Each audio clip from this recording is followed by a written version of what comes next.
ഇന്ന് നമുക്ക് ചക്കപ്പഴം കൊണ്ടൊരു ഹൽവ ഉണ്ടാക്കിയാലോ. വളരെ ടേസ്റ്റി ആയിട്ട് നാവിലിങ്ങനെ അലിഞ്ഞിറങ്ങുന്ന ഒരു അടിപൊളി ചക്കപ്പഴം ഹൽവ. അപ്പോൾ ഇത് ഉണ്ടാക്കാനായിട്ടുള്ള ഇൻഗ്രീഡിയൻസ് എന്തൊക്കെയാണെന്ന് നമുക്ക് നോക്കാം. 1 കിലോ ചക്കപ്പഴം അരച്ചെടുത്തിട്ടുണ്ട്. അതിലേക്ക് കുറച്ച് ശർക്കരയും കൂടെ ചേർത്തൊന്ന് വരട്ടി വെച്ചേക്കണം കേട്ടോ. ഇനി 1/2 കിലോ ശർക്കര ഉരുക്കിയത്, 3 കപ്പ് തേങ്ങാപ്പാൽ, 1/2 കപ്പ് അരിപ്പൊടി, കുറച്ച് കാഷ്യൂ നട്ട്സ്, കുറച്ച് ഏലക്കായ, കുറച്ച് നെയ്യ്. ഇത്രയാണ് കേട്ടോ നമ്മൾ എടുക്കുന്നത്. അപ്പം ഞാനൊരു ഉരുളി അടുപ്പത്ത് വെച്ചിട്ടുണ്ട്. ചൂടായതിന് അതിലേക്ക് 1 ടേബിൾ സ്പൂൺ നെയ്യ് ഒഴിച്ച് കൊടുത്തിട്ടുണ്ട്. ഇനി അതിലേക്ക് നമുക്ക് എടുത്ത് വെച്ചിരിക്കുന്ന കാഷ്യൂ നട്ട്സ് അങ്ങിട്ട് കൊടുക്കാം. അപ്പോൾ കാഷ്യൂ നട്ട്സ് കുറവായിട്ട് കുറച്ച് ബദാമും കൂടി ഒന്ന് ക്രഷ് ചെയ്തിട്ടുണ്ട് കേട്ടോ. ഇനി അതൊന്ന് വറുത്ത് കോരിയെടുക്കാം. ഇനി നമുക്കതിലേക്ക് ചക്കപ്പഴം ഇട്ട് കൊടുക്കാം. ചക്കപ്പഴം ഇട്ടതിന് ശേഷം ഒന്ന് ഇളക്കണം കേട്ടോ, കാരണം നമ്മുടെ പാത്രം നന്നായിട്ട് ചൂടായിരിക്കണതാണ്, അപ്പോൾ അടിക്ക് പിടിക്കാൻ സാധ്യതയുണ്ട്. ഇനി അടുത്തത് ശർക്കര പാനി ഒഴിച്ചു കൊടുക്കാം. അതും ഒന്ന് ഇളക്കി കൊടുക്കാം. ഇനി അടുത്തായിട്ട് നമ്മൾ തേങ്ങാപ്പാലാണ് ഒഴിച്ചു കൊടുക്കുന്നത്. അപ്പോൾ തേങ്ങാപ്പാൽ മുഴുവനായിട്ട് ഒഴിക്കുന്നില്ല, പകുതി മാത്രം ഒഴിക്കുന്നു. ബാക്കി പകുതി നമുക്ക് അരിപ്പൊടിയും കൂടെ ഒന്ന് കലക്കി ഒഴിച്ചു കൊടുക്കാം കേട്ടോ. അരിപ്പൊടി കട്ട പിടിക്കാതിരിക്കാനാണ് കേട്ടോ ഇങ്ങനെ ചെയ്യുന്നത്. ഇനി എല്ലാം കൂടി നന്നായിട്ടൊന്ന് ഇളക്കി കൊടുക്കാം. ഇത് കുറച്ചധികം നേരം ഇളക്കണം കേട്ടോ. ശരിക്കും ഹൽവ ഉണ്ടാക്കിയെടുക്കാൻ ഒരു മണിക്കൂർ 1.5 മണിക്കൂറൊക്കെ വേണ്ടി വരും. അപ്പോൾ ഒരാളുടെ സഹായം കൂടി ഉണ്ടെങ്കിൽ വളരെ എളുപ്പമാണ് കേട്ടോ. അപ്പോൾ ഇതൊന്ന് ഏകദേശം ഒന്ന് കുറുകിയൊക്കെ വന്നിട്ടുണ്ട് കേട്ടോ. നമ്മൾ കൈവിടാതെ ഇളക്കി കൊടുത്തുകൊണ്ടിരിക്കുക, അല്ലെങ്കിൽ അടിക്ക് പിടിക്കും. ഈ ഒരു സമയത്ത് നമുക്ക് ഏലക്കാപ്പൊടി ചേർത്ത് കൊടുക്കാം കേട്ടോ. അപ്പോൾ ഞാൻ ഏലക്കായ 1 ടേബിൾ സ്പൂൺ പഞ്ചസാരയും കൂടെ ചേർത്തൊന്ന് പൊടിച്ചെടുത്തതാണ്. അത് ഒന്ന് ഇതിലേക്ക് ഇട്ട് കൊടുത്തിട്ട് നന്നായിട്ടൊന്ന് മിക്സ് ചെയ്യാം. അപ്പോൾ കുറുകി ഇങ്ങനെ വരുന്ന സമയത്ത് ഇനി നമുക്ക് കുറേശ്ശായിട്ട് നെയ്യ് ചേർത്ത് കൊടുക്കാം കേട്ടോ. അപ്പോൾ ഞാൻ ആദ്യം 1 ടേബിൾ സ്പൂൺ നെയ്യ് ചേർത്ത് കൊടുക്കുന്നുണ്ട്. ഇനി അത് ഇളക്കുക. ഇടയ്ക്കിടയ്ക്ക് ഇങ്ങനെ ടൈറ്റ് ആവും തോറും നമുക്ക് നെയ്യ് ചേർത്ത് കൊടുക്കാം കേട്ടോ. ഞാൻ എടുത്ത് വെച്ചിരിക്കുന്ന നെയ്യ് മുഴുവനായിട്ടും ചേർത്ത് കൊടുക്കുന്നില്ല.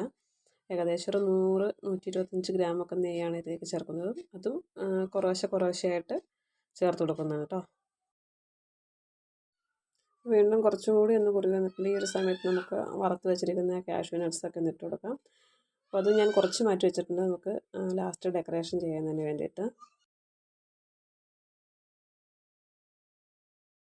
അപ്പോൾ ഏകദേശം ഒരു 3/4 മണിക്കൂറൊക്കെ ആയിട്ടുണ്ട് കേട്ടോ. അപ്പം വീണ്ടും നമ്മൾ കുറച്ച് നെയ്യ് കൂടി ചേർത്ത് കൊടുക്കുന്നുണ്ട്. അപ്പോൾ ഇതിനു മുമ്പ് നമ്മളൊരു മത്തങ്ങ ഹൽവയുടെ റെസിപ്പി ഇട്ടിട്ടുണ്ട്. അപ്പോൾ അത് കാണാത്തവരുണ്ടെങ്കിൽ ഒന്ന് കാണണേ. മത്തങ്ങ ഹൽവ ഉണ്ടാക്കുമ്പോൾ എനിക്ക് നന്നായിട്ട് പൊട്ടിത്തെറിക്കുന്നുണ്ടായിരുന്നു കേട്ടോ. പക്ഷേ ചക്കപ്പഴം കൊണ്ട് ഉണ്ടാക്കിയപ്പോൾ അത്ര അങ്ങോട്ട് തെറിക്കുന്നൊന്നുണ്ടായിരുന്നില്ല, കുറച്ചും കൂടെ എളുപ്പമായിരുന്നു. അപ്പോൾ ഏകദേശം നമ്മുടെ ഹൽവ റെഡിയായി വരുന്നുണ്ട്. അപ്പം അടിയിൽ നിന്നൊക്കെ ഇങ്ങനെ വിട്ടു പോരുന്നുണ്ട്. എല്ലാം കൂടെ ഒരുമിച്ച് ഒറ്റ ഒരു ഇതായിട്ട് വരുന്നുണ്ട് കേട്ടോ. വീണ്ടും ഇളക്കിക്കൊണ്ടിരിക്കുക. ഏകദേശം ഒരു 1.25 മണിക്കൂറൊക്കെ ആയപ്പോഴത്തേക്കും ഈ ഒരു പരുവത്തിനായിട്ടോ. അപ്പം നമുക്ക് റെഡി ആയിട്ടുണ്ട്. ഒരു 10 മിനിറ്റ് കൂടി വേണം കേട്ടോ. അപ്പോൾ ഇതിങ്ങനെ കണ്ടോ, ഇങ്ങനെ ഇളക്കുമ്പോൾ ഇങ്ങനെ കറങ്ങി നടക്കും. നല്ല സ്മൂത്തായിട്ട് അടിയിൽ നിന്നൊക്കെ വിട്ട് പോകുന്ന ഈ ഒരു പരുവത്തിലാണ് നമ്മൾ ഹൽവ തയ്യാറാക്കി എടുക്കേണ്ടത്. അപ്പോൾ അതൊരു 10 മിനിറ്റ് കൂടി നമ്മൾ വീണ്ടും ഇതുപോലെ ഇളക്കി കൊടുക്കണ്ട കേട്ടോ. ഇനി അതിന് ശേഷം നമ്മൾ ഒരു ക്ലീൻ ആയിട്ടുള്ളൊരു വാഴയുടെ ഇല എടുത്തിട്ട് നമ്മളിങ്ങനെ ഒന്ന് തൊട്ട് നോക്കുക. ജസ്റ്റ് ഒന്ന് തൊട്ട് നോക്കി കഴിയുമ്പം ഒന്ന് പ്രസ് ചെയ്താലും കുഴപ്പമില്ല. പ്രസ് ചെയ്യുമ്പോൾ നമ്മുടെ ഇലയിലൊന്നും പറ്റി പിടിച്ചിട്ടില്ല എന്നുണ്ടെങ്കിൽ നമുക്ക് ഹൽവ റെഡി ആയിട്ടുണ്ട് കേട്ടോ. കണ്ടോ, വാഴയില നല്ല ക്ലീനായിട്ട് കിട്ടിയിട്ടുണ്ട്. ഇനി നമുക്കിത് വാങ്ങാം കേട്ടോ. അപ്പോൾ വാങ്ങി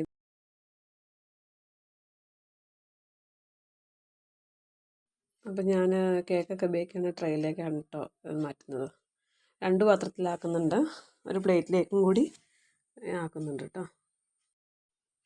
ഇനി ഒരു സ്പൂണിൽ കുറച്ച് നെയ്യോ എണ്ണയോ തടവിയിട്ട് നമുക്ക് ഒന്ന് ലെവലാക്കി കൊടുക്കാം. ഞാൻ പാത്രത്തിൻ്റെ അടിയിലും നെയ്യ് തടവിയിട്ടുണ്ടായിരുന്നു. എനിക്ക് സ്പൂണും കൊണ്ട് ചെയ്യണേക്കാളും കുറച്ചും കൂടി എളുപ്പം തോന്നിയത് സ്പാച്ചുലയാണ് കേട്ടോ. അപ്പോൾ സ്പാച്ചുല കൊണ്ട് നല്ല നീറ്റാക്കിയിട്ട് എല്ലായിടവും ഒന്ന് ലെവൽ ചെയ്ത് കൊടുക്കുന്നുണ്ട്.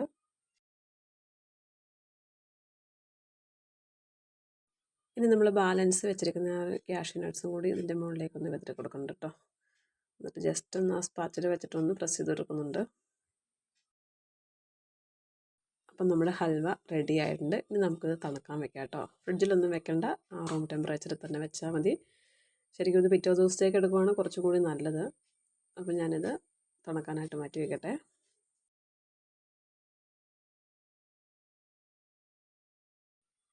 അപ്പോൾ ഇത് പിറ്റേ ദിവസം ആയിട്ടുണ്ട് കേട്ടോ. അപ്പോൾ തലേ ദിവസം തന്നെ പ്ലേറ്റിലിരുന്നത് കട്ട് ചെയ്ത് കഴിച്ചു കേട്ടോ. അപ്പോൾ അതിൻ്റെ വീഡിയോ എടുക്കാൻ പറ്റിയില്ല. ഇത് ഞാൻ കട്ട് ചെയ്ത് കാണിച്ചു തരാം. അപ്പോൾ പതുക്കെ ഇളക്കിയെടുക്കാൻ പറ്റുള്ളൂ. ഞാൻ വെറുതെ ജസ്റ്റ് ഒന്ന് സ്പാച്ചിൽ വെച്ചിട്ട് ഒന്ന് സൈഡൊക്കെ ഇളക്കി കൊടുത്തു. നമുക്ക് പ്ലേറ്റിലേക്ക് എടുത്തിട്ട് കത്തി കൊണ്ട് കട്ട് ചെയ്യാം കേട്ടോ.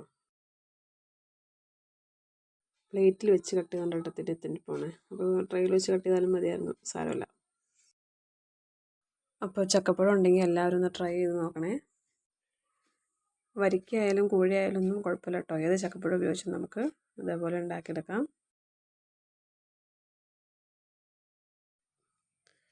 ചക്കപ്പഴം ശർക്കര ഇട്ട് വരട്ടി നമുക്ക് ഫ്രീസറിൽ 1 വർഷം വരെയൊക്കെ സൂക്ഷിച്ച് വയ്ക്കാം കേട്ടോ. അപ്പോൾ നമുക്കില്ലാത്ത സീസണിലെടുത്ത് ഉപയോഗിക്കാം.